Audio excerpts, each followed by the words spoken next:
Take a look at your hydrangea right now. Really look at it.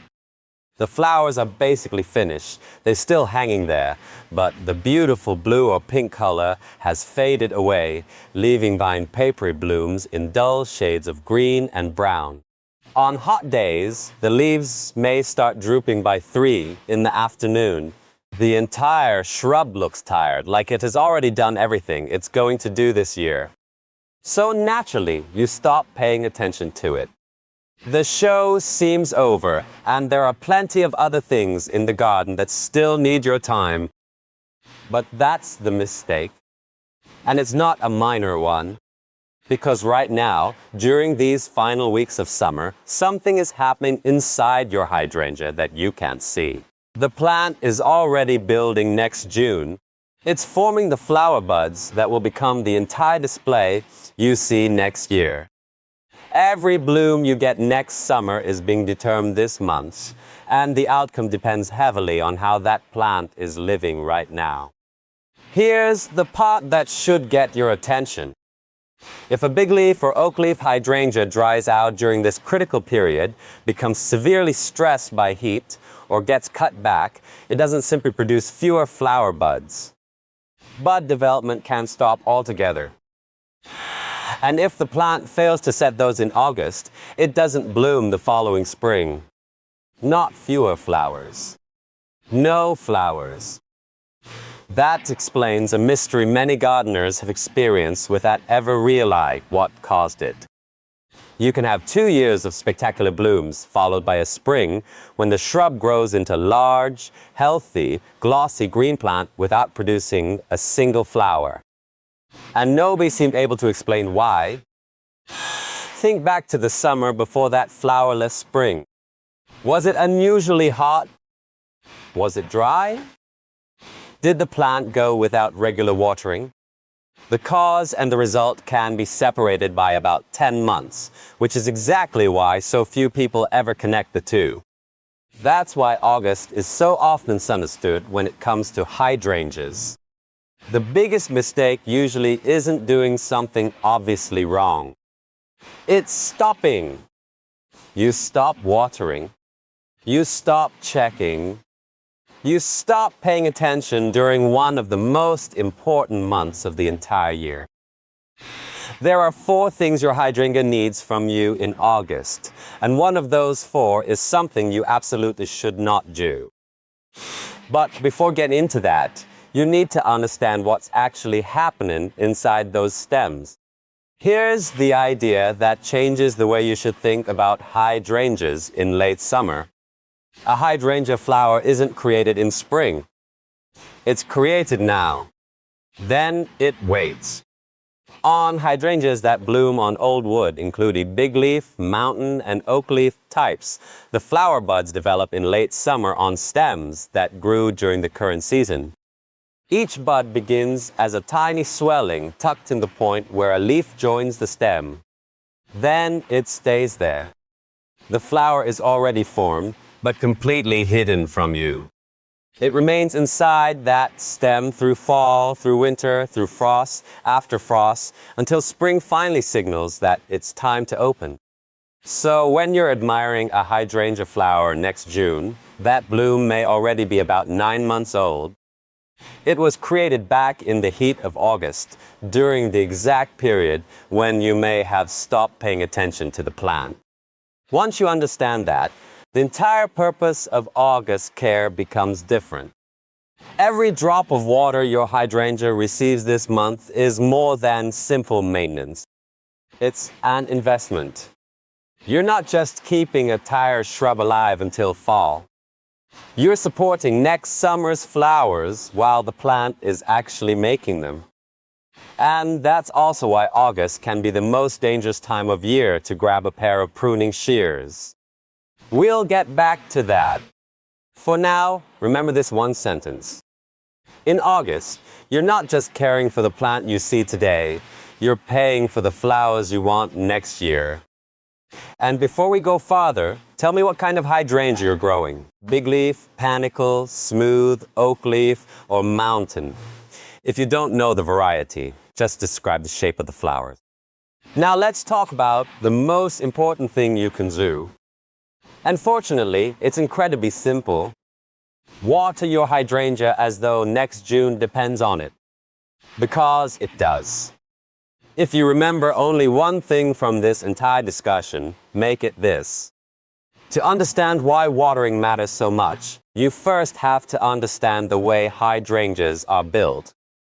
Hydrangea have shallow, fibrous root systems. Most of those roots live close to the surface, exactly where soil dries out first and fastest during hot weather. This isn't a plant with a deep taproot quietly finding moisture 2 feet underground. Most of its roots are sitting in the very part of the soil that August heat punishes the hardest. That's why a hydrangea can look completely healthy at 9 in the morning and appear almost collapsed by 3 in the afternoon. It's also why big leaf hydrangeas, including the classic mophead types, tend to be among the thirstiest. The numbers are straightforward. In norm weather, aim for roughly 1 inch of water per week. During a genuinely hot and dry period, that can increase to around 2 inches. But the way you deliver that water matters just as much as the amount. Instead of giving the plant a light sprinkle every day, provide 2 or 3 deep soakings. Each watering should moisten roughly the upper 6 to 8 inches of soil. For an established hydrangea plant in the ground, that works out to approximately 1 to 2 gallons of water per watering. And there's a reason that depth matters. This is where many gardeners accidentally make the problem worse, even though they're trying to help. A quick splash every day may wet only the top inch of soil. When the moisture is always concentrated near the surface, the plant responds by keeping more of its roots near the surface, because that's where the water keeps appearing.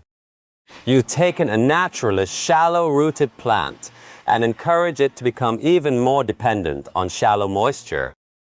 Before long, it can barely make it through 2 days without you. Deep, less frequent watering encourages the opposite response. The roots are encouraged to move farther down into soil that stays moist for longer. Over time, that helps create a plant that can handle a hot week much better on its own.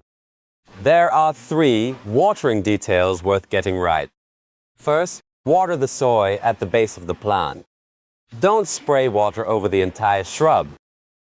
When foliage remains wet during warm, humid weather, conditions become favorable for problems such as botrytis and leaf spot.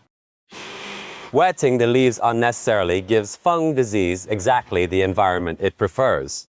Second, water early in the morning whenever possible. That allows moisture to move down into the root zone instead of disappearing quickly in the midday heat.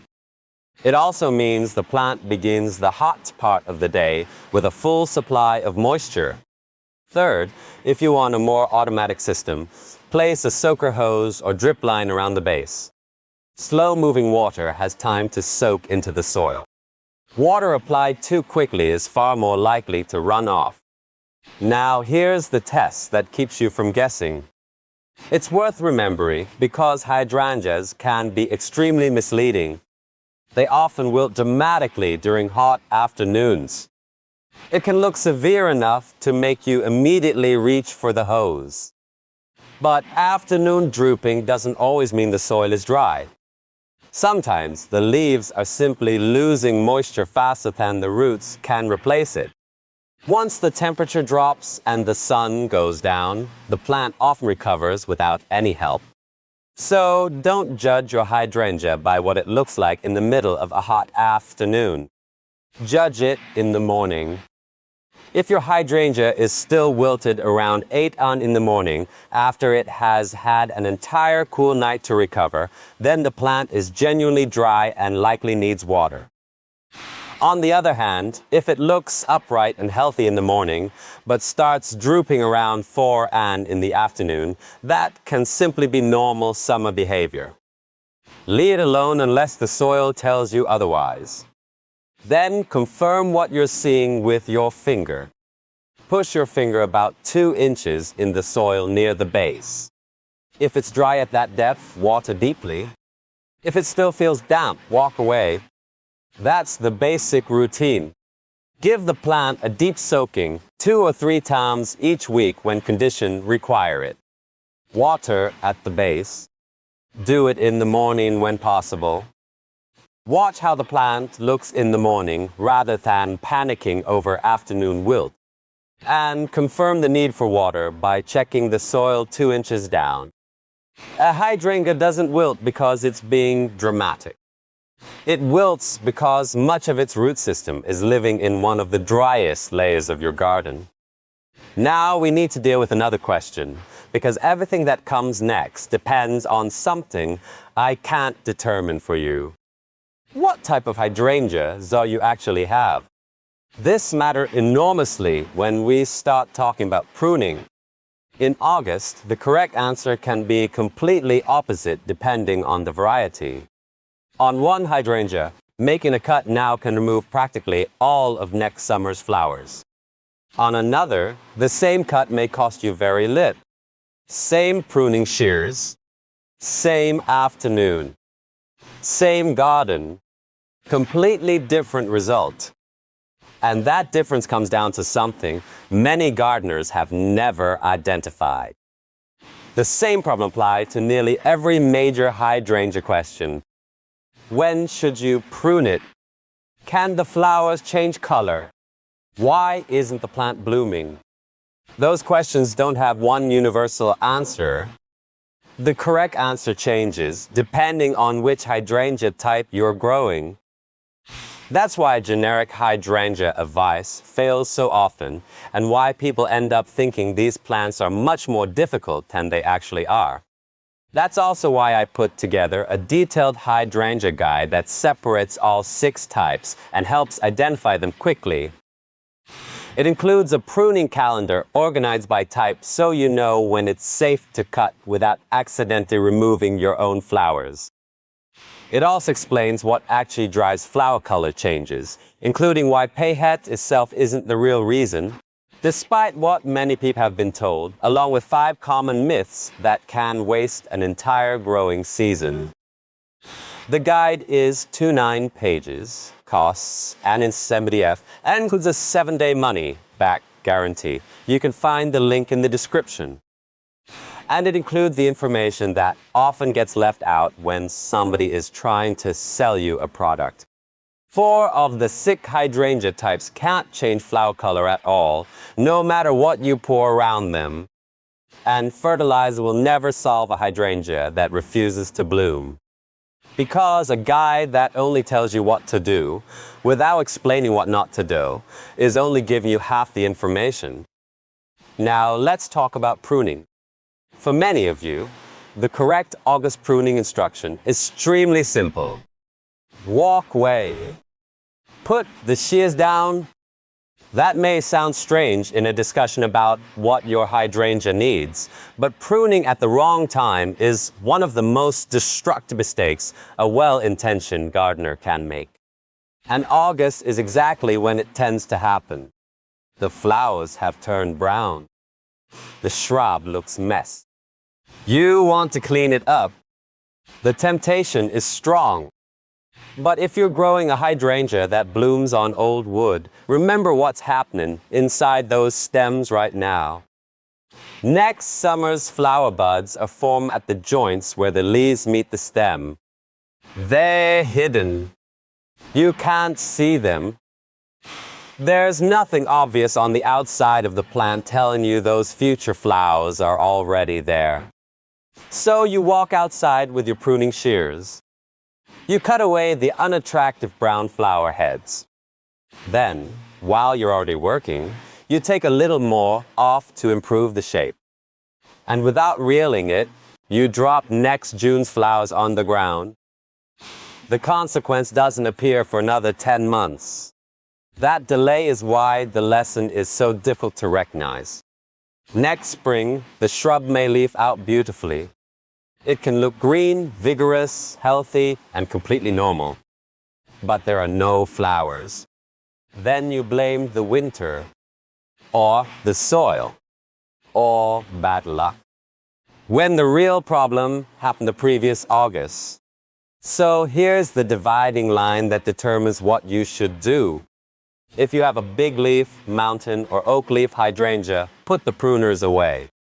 Don't touch anything unless it is truly dead, broken, or diseased. Leave everything else alone. Do any necessary shaping during the proper window, which is immediate after flowering the following summer, and finish that pruning by August month. If you absolutely cannot tolerate the old brown flower heads and insist on removing them, follow one rule. Cut immediately below the spent flower. Do not cut any lower than the first pair of healthy leaves beneath it. Don't move down even one additional node. The tiny bumps hugging the stem in that area may already contain next year's flowers. You just can't see them yet. If you grow panicle or smooth hydrangeas, you are in a much safer position. Those varieties flower on new growth that hasn't developed yet. Their main pruning season comes in late winter, so making a small cut now generally won't erase next year's flower display. Even then, August still isn't the right time for a major haircut. Heavy pruning late in the season can encourage a flush of soft new growth. That fresh growth may not have enough time to mature and harden before frost arrives. So in August, the most important prune cut may be the one you decide not to make. Now stop feeding the plant. Put the fertilizer back in the shed until spring. This mistake usually comes from gardeners who are sincerely trying to help. The reasoning seems perfectly logical. The hydrangea is busy building next year's flowers. So wouldn't fertilizer help support all that work? No. And here's why. Nitrogen encourages leafy growth. That's what nitrogen does throughout the garden. When you feed a hydrangea in August, you can signal the plant to produce another flush of tender, soft growth at exactly the point in the season when it should be slowing down and beginning to harden off. That new growth has a problem. The season is running out. It may not have enough time to mature and toughen before the first frost arrives. When cold weather hits, those tender stems can be damaged or killed back during winter. That would already be undesirable. But there's another consequence that connects directly to everything we've been discussing. Damaged stems aren't dependable carriers for next year's flower buds. So feeding late in the seasons doesn't simply fail to increase your flower count. It can actually decrease it. You spent all this effort protecting next year's buds with proper watering. Late fertilize can undermine that work from the opposite direction. The rule is simple. Heavy feeding should be finished by midsummer. In practical terms, that means use a balanced fertilizer in spring and then leaving the plant alone for the rest of the season. If you follow recommendation from a soil test, follow the timing it gives you rather than adding additional fertilizer on your own. And there's something else that needs to be said clearly because it may be the most expensive monostantin in hydrangea growing. Fertilizer does not repair a hydrangea that won't bloom. If the flower buds were removed by pruning, aborted during a dry August, or killed by severe winter cold, there isn't a product on a store shelf that can bring those buds back. You can fertilize a plant in producing flowers that were never created. Water helps build next year's flowers. August fertilizer can work against them. Next, mulch the plant. But don't overdo it. Apply roughly 2 to 3 inches of organic mulch around the base. This isn't about making the garden bed look prettier. Remember what we established earlier. Hydrangeas have shallow roots concentrated in one of the fastest drying parts of the soil. Mulch helps in 3 different ways at the same time. First, it slows evaporation, which means the water you apply remains available for longer. Second, it moderates soil temperature and helps keep the root zone cooler during periods of intense heat. Third, it reduces weeds that would otherwise compete with your hydrangea for the same moisture. Hardwood bark works. Composted wood chips work. Shredded leaves, leaf mold, and clean straw are all useful options. Avoid dyed mulch. And keep the mulch pulled back an inch or two from the stems. Don't pile it directly against the woody base of the plant. Mulch packed around woody stems traps moisture where you don't want it. Mulch is also the one thing we're discussing that keeps helping your hydrangea even when you're nowhere near the garden. Now comes the warning. After hearing how important water is, some people are going to walk outside and drown their hydrangeas. Don't do that. An overwatered hydrangea and a dehydrated hydrangea can look surprisingly similar. Both can wilt, so use the same soil test we discussed earlier to tell them apart. If the plant is wilted and the soil is dry 2 inches below the surface, water it. If the plant is wilted but the soil at that depth is already damp or wet, the roots are struggling, and adding more water will make the problem worse. The goal is consistently moist soil, not permanent saturated soil. Think steady moisture, not soaking wet ground. There's also one important exception that changes the watering numbers completely. If your hydrangea is growing in a container, forget the rule about watering only 2 or 3 times per week. Containers dry out much faster than garden soil.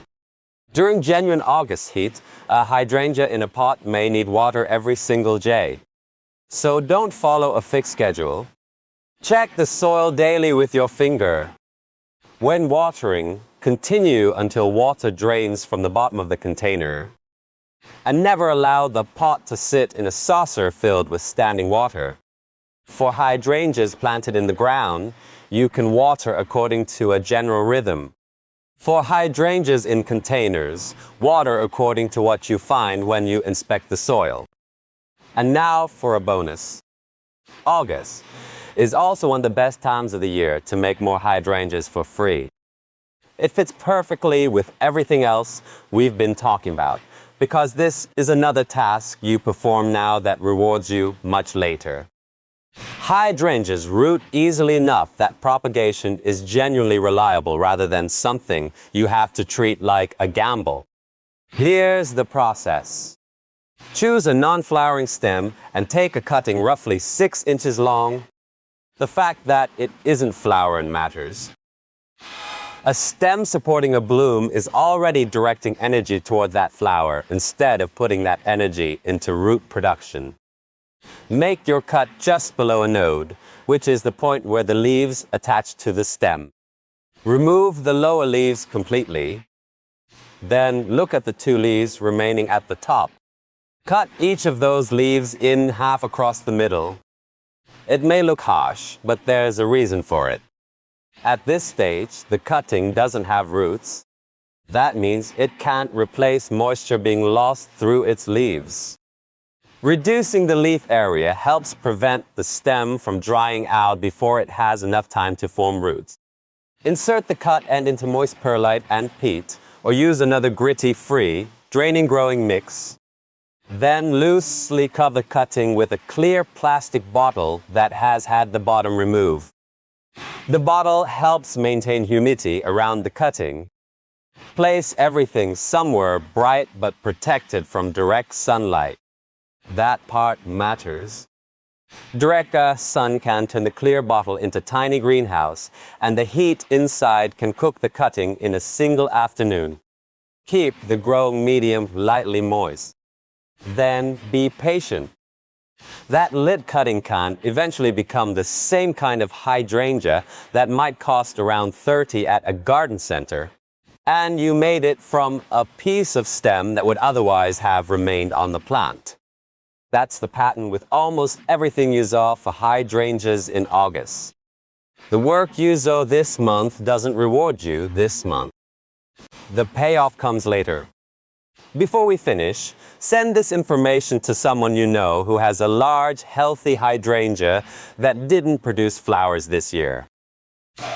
Just send them the link. There's a good chance the real reason for their missing flowers happened last August, and nobody ever explained the connection. The entire lesson comes down to one idea. August is when your hydrangea stops forming and starts building. The flowers are finished. The plant looks tired, but inside those stems, it is quiet, creating every flower you may see next summer. What you saw now doesn't become visible now. The result appears about 10 months later. And that is exactly why so many gardeners understand what went wrong. So remember these 4 things. First, water correctly. Aim for about 1 inch per week under normal conditions and around 2 inches during serious heat and drought. Deliver that water through 2 or 3 deep soakings instead of giving the plant a shallow splash every day. Water the soil around the base, preferably in the morning. Pay attention to whether the plant is still drooping in the morning rather than reacting automatically to afternoon wilting. And always confirm the need for water by checking the soil about 2 inches below the surface. Those roots are sitting in one of the driest layers of the garden. A dry August can cause a hydrangea to abort next year's flower buds completely. Second, put the pruning shears down. If you grow a big leaf, mountain, or oak leaf hydrangea, leave everything alone except wood that is clear dead, broken, or diseased. If you absolutely must remove the brown flower heads, never cut lower than the first healthy pair of leaves beneath the spent bloom. Next year's buds may already be sitting there, even though you can't see them. Third, stop fertilizing. Late season feeding can trigger tender new growth that gets damaged by frost. And damaged stems are poor carriers for flowers. No fertilizer can restore a flower bud that the plant never created in the first place. Fourth, apply 2 to 3 inches of mulch around the plant while keep it pulled back from the stems.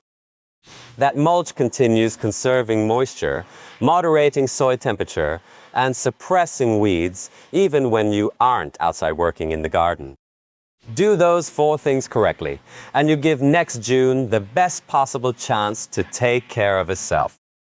Ignore them, and you may spend next spring staring at a perfect healthy green shrub, wondering why it has no flowers, 10 months after the real mistake occurred. Hydrangeas don't always fail during the season when you notice the problem. Sometimes they fail during the season when you stop watching. Subscribe, turn on notifications, and stay with us. The goal here is straightforward horticulture, specific numbers, and clear advice, even when the best advice is to put the tool down and walk away. It's free, and it will stay that way. And leave a comment telling me which of these 4 mistakes you've been making. For a lot of gardeners, I suspect it's the pruning shears. Next time, we'll look at another plant where the mistake you make this year doesn't reveal itself until the following year. I'll see you in the next one.